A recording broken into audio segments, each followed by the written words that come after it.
out my pocket, man. Get your hand out my pocket. I see what you're doing. I see what you're doing on the channel. Get your hand out my pocket, man. Look at me when I'm talking to you. I see, yo. I see what you're doing. I see what you're doing, man. I see what you're doing. Nah, look at me, man. I see what you're doing, man. Yeah, you gonna make me. Okay, I'm telling you. He told me he'd take me shopping. I looked at him like, what'd you just say? Let me move, man, before I do something. You gonna make me mess up the wedding. Oh, that's a nice gesture. Let me get out. No, dude, take me. That's what a guy says to a girl. I asked 50 about that, and he said you did the same thing to him. You asked him to take him shopping. Yeah, I thought he needed some clothes. What? I'm a nice guy. Yo, why are you and Fifth just... Hey, yo. Why y'all not... Hey, yo, I don't have no beef with I don't know why. With Fifth. He loves me. He loves me. Do y'all really can't have see a it? beef? I mean, y'all can't see it. No, we can't see it. Y'all can't see that he loves me? But see... You really, hold on, you really think that's hate? But they consider a pre-existing beef, right? For 20 years, right? It's me being uncomfortable with him suggesting that he takes me shopping, or I looked at it like it was like a tester, like maybe you'll come play with me, type of thing, right? And it's not personal. If Sean Combs watches this, what do you think he's going to feel? Like, wow, this is amazing. I think he's gonna say this is the best documentary I've seen in a long time. Yo, what's good, fam? It's your boy here, diving headfirst into the chaos that is Sean Combs' The Reckoning. That 4-part Netflix bombshell dropped by 50 Cent on December 2nd, spilling all the tea on Puff Daddy's wild ride from bad boy Kingpin to federal fallout. Man, if you thought the lawsuits were messy, wait till you hear how the fans are losing their absolute minds over this one. It's like the whole internet turned into a bad boy reunion gone wrong. Except instead of mics, everyone's swinging memes and hot takes. Don't forget to subscribe and hit that like button. So buckle up, let's go. To be honest, after watching that new Diddy documentary on Netflix, they was actually not so biased. Like, it wasn't like, okay, Diddy is sus, the whole documentary, or oh, this, that, and like, bro, like, they told everything he did. They ain't hold nothing back. You feel me? All the females he violated, all, you know, like everybody that used to work for him, producers, you know. Nah, the one thing that had me mixed up, though, was when one of the producer dudes, I forgot his name, but bro said there was nights and days I woke up like sore. I said, what? I said, wait. Whoa. You woke up sore? Like, the first question that, like, after saying something like that, bro, like, where are you sore at? Like, we need to know, because at the end of the day, bro, it's like, if you was sore somewhere that I hope you wasn't sore at, bro, that's crazy. You feel what I'm saying? That was just one of the craziest things that, you know, I took from the documentary, bro. But just everything he did, though, like, bro, Diddy was actually a wild, freaky bull. I never knew this, bro. Like, he has so much motion and clout. Like, signing people, this guy's a billionaire, giving people all of this money, bro, successful, all that, bro. But then to go out sad, how you went out, bro, it's just like... And then, bro, 50 Cent been trolling you for a year. He told y'all that the documentary was coming out. Nobody believed it. Now it's #1. Bro, I'm just telling y'all to go watch this now before it's off of Netflix, because Diddy's lawyers, they put out a cease and desist, so I had to make sure I tuned in early because I had to see what was going on. But, bro, Diddy a wild. Hey, man, after watching that Netflix shit that Cinquetta produced, I don't trust no celebrity. Thank you, God. I never went to nobody party. That's why I never do no feature. I don't go in studios.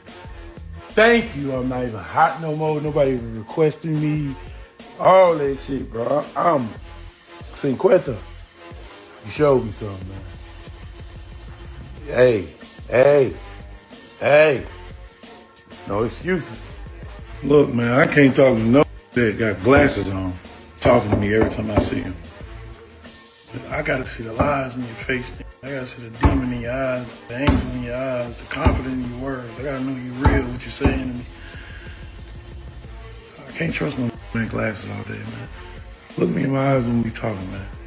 The funniest part about that P. Diddy documentary it's not the baby oil. It's not, you know what I'm saying, the freak offs and anything. It's not that stuff. The funniest part about the Diddy documentary is Diddy actively receiving news that, yeah, someone else has filed a lawsuit against you. And his thought process is, okay, let me go in the streets of Harlem and mingle. Let me go and shake hands, give hugs, kiss babies. All this BS PR stuff. If don't nobody got me, Harlem got me. The world left me, Harlem got my back. He a man of the people all of a sudden. You know what I'm saying? That people love giving people kisses, all kinds of stuff. And the moment he gets back in his truck, he says, "Where is my hand sanitizer? Do you know what's going on in these streets?" Like he ain't the same guy saving other men's for his girl to drink. I need a hot bath. This gotta be hot. I need peroxide in it. All the germs, you know what's going on here. It's nasty out here. Brother, you are the nasty that's out here. You are the germ, bro.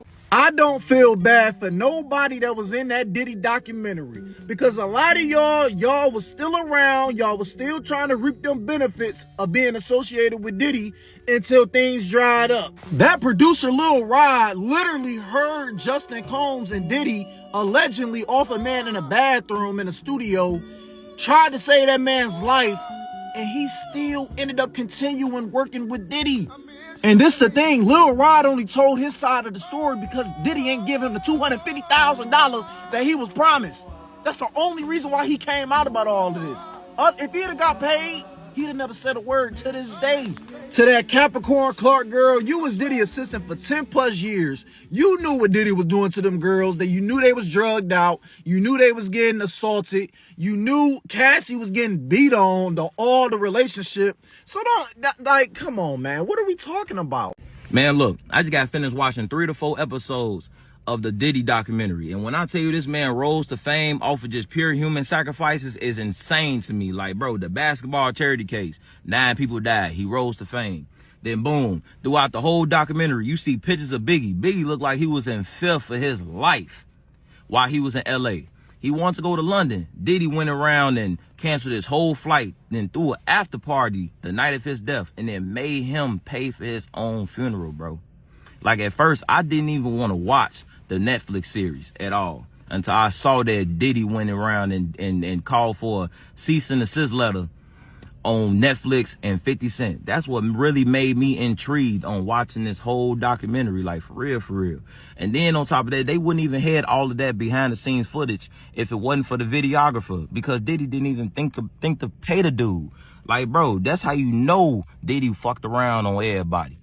Like, that is insane to me. Like, for real, Diddy, you gone. Bye-bye. I done seen all these takes about Diddy in this documentary, and nobody want to talk about the fact that his mother is the originator of these freak-offs. She's the reason he the way he is.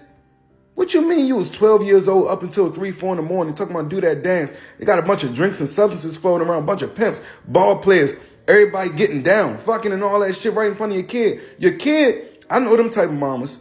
Them type of mamas be like, yeah, go in that room with that girl so I can make you a man. So you whooping his ass, you making him fight at school, outside in the neighborhood. And the way they described it, he fight, he didn't put his hands up, he bite and scratch, and he raised like one of the little round the way gunks, like the little, yeah. She raised him like one of the little hoes from around the way. Come on, bro. And then you give him some power after having all them insecurities, all of them weird dudes that was probably around your son. Nobody thinking about that, huh? Soon as I heard all that, I was like, oh yeah, that'll make a nigga like the, you know how Richard Pryor was. Richard Pryor grew up in one of them type houses. That's exactly how these niggas end up like that. I don't know what's going on in Harlem, bro, but not nothing against y'all. It's just that old shit y'all got. I don't know. Unpopular motherfucking opinion. Now, I just watched that Diddy documentary. I can't lie. I don't feel sorry for none of them motherfuckers. Everybody was willing to sacrifice whatever they was willing to sacrifice for that little bit of motherfucking fame that they thought they was getting. So while everybody around Diddy thought they were playing on him, he was playing on their motherfucking ass. See, because there's people in life that'll do that to you. They'll come around acting like you their best friend, acting like they all for you, Whole time they got ulterior motives, and they want something. I ain't gonna say he was right for taking ass. No, hell no. But ain't no way, Lil Rod, I'ma wake up sore with Diddy beside me and come back for 2, 3 more, 6 months. Y'all, this Diddy documentary is crazy. This is crazy. I don't want to give you any spoilers, so if you haven't seen it yet, then go ahead and keep scrolling. Oh, this is wild. This is like levels of wild. So these are my top 3 this was wild like moments. Number 1, the celebrity, the riot that happened at the celebrity basketball game. What's wild to me about this is like, we didn't hear about it. And I thought I was the only one. I was like, how did I not hear about this? How come I don't remember this? But then I came on here and like, mad people are talking about, how have we not heard about this? Or why don't I remember this? The fact that that got swept under the rug like that is wild to me. Number 2, Tupac. Everybody has had all these different theories. Over the years, people have had all these different theories. And then when that dude Keefy came out a couple of years ago, we were like, what? Okay, well, like, what's the connection? The connection is in that tape recorded in 2009 where he was going to get, what was it called? Profit? Or proffer? Like, that timeline? And who made the call? Are you kidding me? Which takes me to number 3. Biggie. Y'all, the fact that Biggie wasn't even supposed to be in town and Diddy had him stay. Which actually takes me to my number 4. I know I said top 3, but like number 4, Kirk. Kirk needs to be in witness protection, y'all. He needs to be cared for. He needs to be protected. He has all the receipts. This is like blowing my mind, y'all. Like, this is actually, what are your top 3 oh my God moments? Please at least just share them in the comments. I gotta see this. I wish that we had a watch party together. Like, sign me up. Based on the allegations, I knew then Diddy should rot in jail. But now after seeing this documentary, bro, like, he deserves 500 lashes publicly. Like, we already knew kind of that he did what he did to Tupac and Biggie. But I think after seeing it, like, truly unfold, of seeing, like, Biggie didn't want to go to Cali. He been talking about he was going to die. He just wanted to go to the UK. And Diddy insisted on him going out there. And boom, what happened? Seeing the whole Tupac situation unfold, like, it's just crazy, bro. And then on top of that, seeing that really the only time he ever elevated was when people died. Like, every time he got more and more famous was because of somebody's death.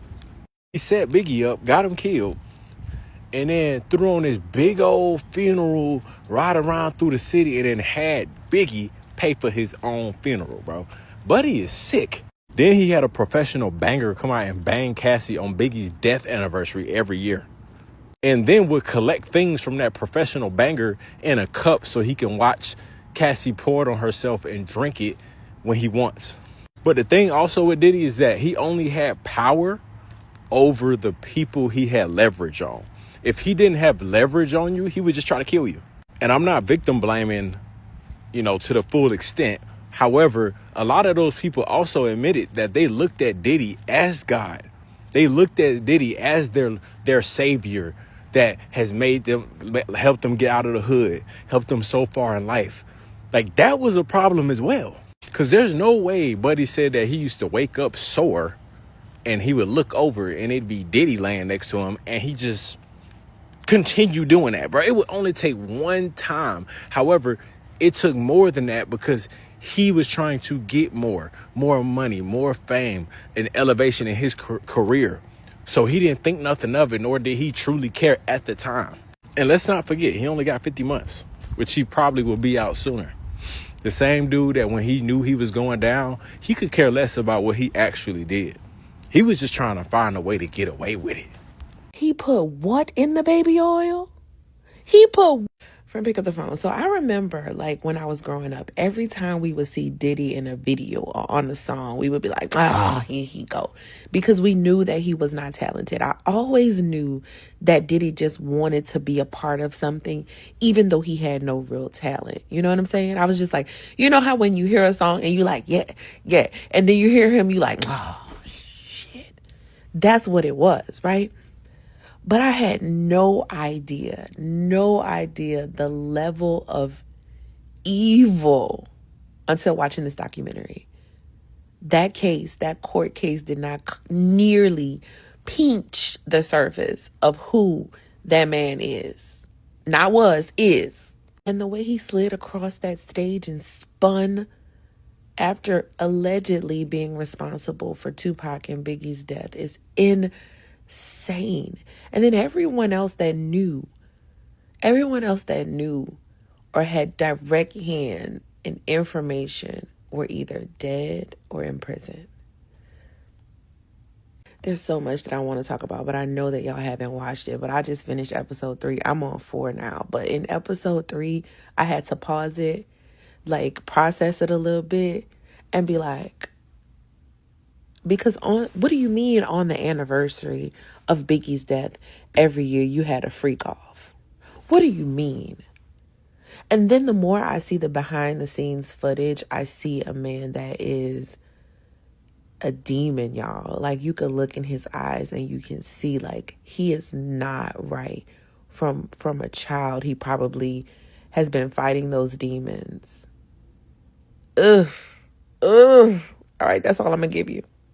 Yo, I just saw the Diddy documentary last night. Man. You know, I always had suspicions about Diddy, of course, you hear the rumors and everything, but to actually hear these tapes and these recordings of him and just how he treated, and like you can actually see how he treated people, hear how he was treating people, it just got me to thinking that, does money change people like that?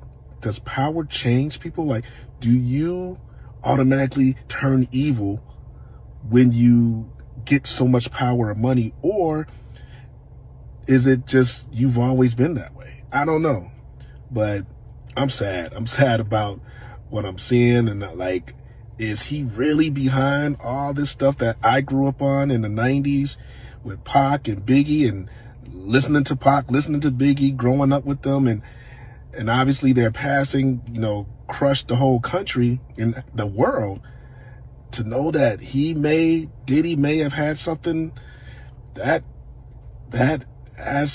crazy. I'm happy that 50 is putting this out, because I think the world needs to know. And seeing interviews with 50, he gives no F's. He's like, hey, I think Diddy's gonna love this documentary. That's what 50's saying.